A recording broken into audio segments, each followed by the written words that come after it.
हर कोई खुद से दो सवाल बार बार पूछ रहा है। पहला सवाल, अगर हमारे देश में छत्रपति संभाजी महाराज जैसे वीर योद्धा हुए हैं तो हमें उनके बारे में वैसे पढ़ाया क्यों नहीं गया जैसा बाकी मुगल शासकों के बारे में पढ़ाया गया।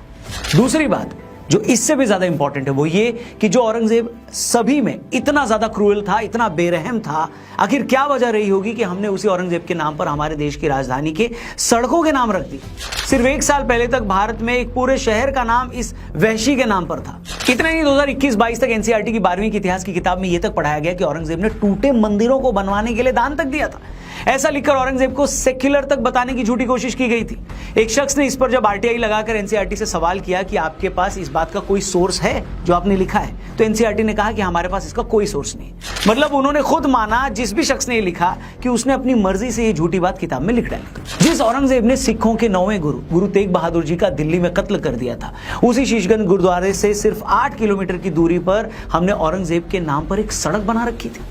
जिस महाराष्ट्र में औरंगजेब ने मराठों पर इतने जुल्म किए, छत्रपति संभाजी महाराज जैसे महान राजा की आंखें नोच ली, उनके जख्मों पर नमक छिड़क कर उन्हें टॉर्चर किया, लोहे के औजारों से उनके नाखून तक उखाड़ लिए, उसी महाराष्ट्र में पूरे के पूरे एक शहर का नाम औरंगजेब के नाम पर था।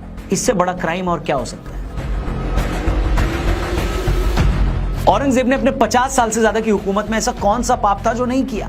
ये वो शख्स था जिसने खुद को शहंशाह बनाने के लिए अपने बाप शाहजहां तक को जेल में डाल दिया, अपने सगे भाइयों मुराद और दारा शिकोह का कत्ल कर दिया। शाहजहां अपने सबसे बड़े बेटे दारा शिकोह को अपना वारिस बनाना चाहता था। दारा शिकोह सूफी आइडियोलॉजी से प्रभावित था, वो हिंदू धर्म ग्रंथों से भी काफी प्रभावित था, यहां तक कि उसने उपनिषदों का फारसी में अनुवाद भी किया था। दूसरी तरफ औरंगजेब कट्टर था, उसे दारा शिकोह लगता था। औरंगजेब ने बाद में सबसे दर्दनाक मौत दारा शिकोह को ही दी थी। निकोलो मनुची नाम का एक इटालियन राइटर उस वक्त दिल्ली आया हुआ था। मनुची ने बाद में अपनी किताब स्टोरिया दो मोगोर में लिखा कि औरंगजेब ने दारा शिकोह को एक बूढ़े और मरियल से हाथी पर बैठाया, उसे गंदे कपड़े पहनाकर पूरे शहर में उसका जुलूस निकाला गया, उस पर कीचड़ फेंका गया। बाद में औरंगजेब के फौजियों ने उसका सिर कलम कर दिया और औरंगजेब का इतने से भी पेट नहीं भरा तो उसने दारा शिकोह का कटा हुआ सर एक थाल में सजाकर अपने बाप शाहजहां को पेश किया। वो थाल जब शाहजहां के सामने पेश किया गया तो उस पर कपड़ा ढका हुआ था। शाहजहां को लगा कि शायद उसके बेटे औरंगजेब ने उसके लिए कोई तोहफा भेजा है, लेकिन जैसे ही उन्होंने वो कपड़ा हटाया वो वहीं टूटकर गिर पड़े। औरंगजेब की हैवानियत के ऐसे एक नहीं कई किस्से हैं। ये वही औरंगजेब था जिसने धर्म न मानने पर गुरु तेग बहादुर जी को दिल्ली के चांदनी चौक में 11 नवंबर 1675 को उनकी हत्या कर दी। उनके शिष्यों भाई मती दास, सती दास और दयाल दास को भी मार डाला। हिंदुओं पर उसने जजिया कर लगाया ताकि मजबूर होकर बन जाए।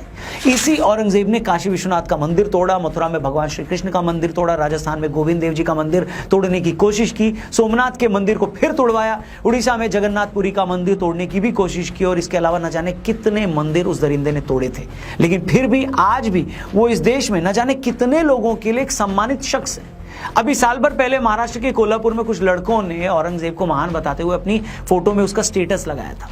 एक जुलूस में औरंगजेब की फोटो लहराई गई थी। उसके बाद वहां कई दिनों तक टेंशन थी। छावा फिल्म के बाद एक वीडियो वायरल हुआ जिसमें लोग थिएटर से रोते हुए बाहर आ रहे हैं। इस पर एक ऐसी ही सोच वाले व्यक्ति ने ट्वीट करके लिखा कि 500 साल बाद आज भी औरंगजेब के नाम पर इन लोगों के आंसू निकल रहे हैं। पूरा ट्वीट इतना घिनौना था कि मैं उसे पढ़ भी नहीं सकता दोस्तों। और ये कोई ऐसे ही किया गया ट्वीट नहीं है, आपको इस सोच को समझना पड़ेगा। आप और हम इसलिए औरंगजेब से नफरत करते हैं क्योंकि वो कितना कट्टर था, कितना वैशी था, उसने गैर पर कितने जुल्म किए।